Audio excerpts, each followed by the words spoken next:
These were the questions that mattered, the ones that built empathy, sparked curiosity, and ignited a passion for understanding the human condition. But empathy was impossible to grade, a concept that defied the neat boxes of standardized assessments. She wondered if her lessons would ever reach beyond the test, beyond the rote memorization of dates and names. The system wanted answers, not understanding, a quick fix instead of a deep dive into the complexities of history.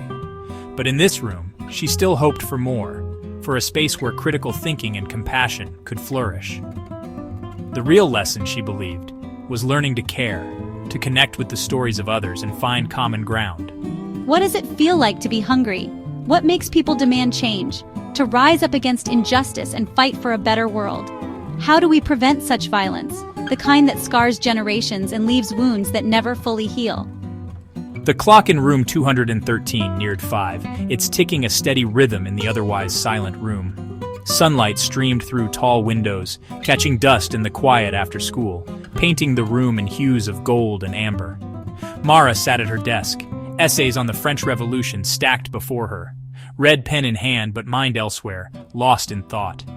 She watched her 3 students, Leo, Raj, and Chloe, finishing a poster on global citizenship, a vibrant tapestry of images and ideas. Leo aligned text boxes with precision, chasing grades and a future he could control, a path paved with academic achievement. Raj drew his national flag, proud of his heritage, history a shield for his identity, a source of strength and belonging. Chloe sketched figures holding hands across continents, seeing history as a bridge to empathy, a way to connect with people from different cultures and backgrounds. Mara loved this room, filled with echoes of past lessons and maps of ancient empires. But lately, she felt torn. Between the history she wanted to teach and the facts the system demanded, a constant battle between passion and practicality. The essays were perfect but soulless. They answered what, not why. But the world outside this room felt so much smaller, almost like a distant dream. Still, she held on to hope, a fragile ember in the face of overwhelming odds. Maybe, together, they could imagine something more, something beyond the confines of the curriculum. Real learning should be as big as the world, as expansive as our curiosity. Leo saw education as a transaction, a means to an end, a stepping stone to success. Raj saw it as tradition, a legacy to be upheld, a time-honored path to follow. Chloe saw it as connection, a bridge to understanding, a way to relate to one another.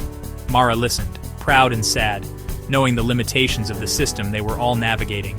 They were all right in their own way, each perspective adding a unique thread to the tapestry of education. The world needed all of them. Practical, proud, empathetic, each quality essential for a thriving future.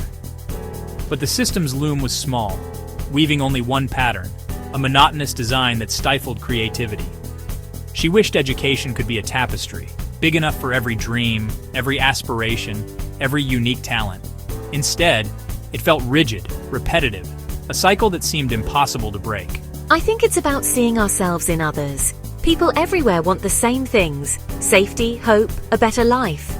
For me, it's about our history, knowing where we come from, feeling proud. The grade, it's 20% of our mark. A good grade means a good future. It looks incredible. What's the most important part of this project to you? Mara saw a flicker of hope ignite in Chloe's words, a spark that resonated deeply within her. Maybe, just maybe, they could collectively redefine what learning truly meant, even if their impact was initially confined to this very space. The real unspoken curriculum wasn't in the textbooks. It was the tapestry of knowledge and understanding they wove together, thread by thread. It was messy, imperfect, and sometimes chaotic, but it mattered deeply. Within the comforting confines of this room, they felt empowered to grapple with bigger, more profound questions about the world and their place in it. And perhaps, through collaborative exploration and critical thinking, they could collectively unearth better, more nuanced answers. We need to actively break down those invisible walls that separate us, both physically and intellectually. Because lurking beneath the surface of the formal lessons, there's always a hidden curriculum at play. We inadvertently teach that scores matter more than the richness of ideas themselves, and that fierce competition trumps the power of genuine collaboration. It does, I agree, but a single textbook only tells one story, one perspective. Real education, the kind that truly empowers, should grant us access to a vast library card, not just confine us to a single prescribed book. The curriculum, in essence, is our national story, and the way it's told profoundly matters. I get that, Leo, I truly do. But the fundamental question remains, are we truly measuring the right things, the qualities that truly matter? Are we prioritizing rote memorization over genuine understanding and critical thought, and fostering blind compliance instead of nurturing innate curiosity? We absolutely need tests, there's no denying that. Colleges, after all, need a reliable way to assess who is adequately prepared for the rigors of higher education. But does this system, as it currently stands, truly allow us to discover and nurture our shared common humanity?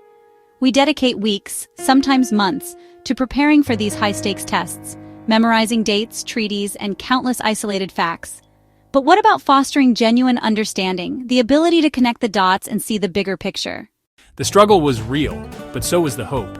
In these moments, Mara remembered why she taught. The lesson was bigger than any test, and it was worth fighting for. The goal is to see how big the world is, not just fit inside a score. The world wanted numbers, not nuance. But real learning was messy, its results slow to appear. Not at all, Leo. Your ambition matters. But so does Chloe's empathy and Raj's pride. The system shouldn't put you in boxes. So is my focus on grades wrong? Empathy doesn't show up on a spreadsheet. Curiosity can't be graphed, but those are what count. But the system valued what could be measured. Test scores, attendance, data. This is the real work, not grades, but sparking thought and connection. The conversation felt like a breakthrough. Real, honest, human. The lesson was unfinished, but alive. In room 213, learning still mattered. Yes, Chloe, it is. Mara smiled at Chloe, then at the poster, a bridge built with hope. It still matters, right? Understanding people, even if it's not on the test? The room went silent. The hopeful bubble burst. Leo packed his bag. Raj looked away. Chloe stared at the poster, crestfallen. Miss Barnes left, the door clicking shut. Mara saw her students, their project now dismissed. The weight of the system pressed down. Mara, scores are down. We need 3 weeks of test prep. This project is over. The door swung open. Miss Barnes entered, brisk and cold.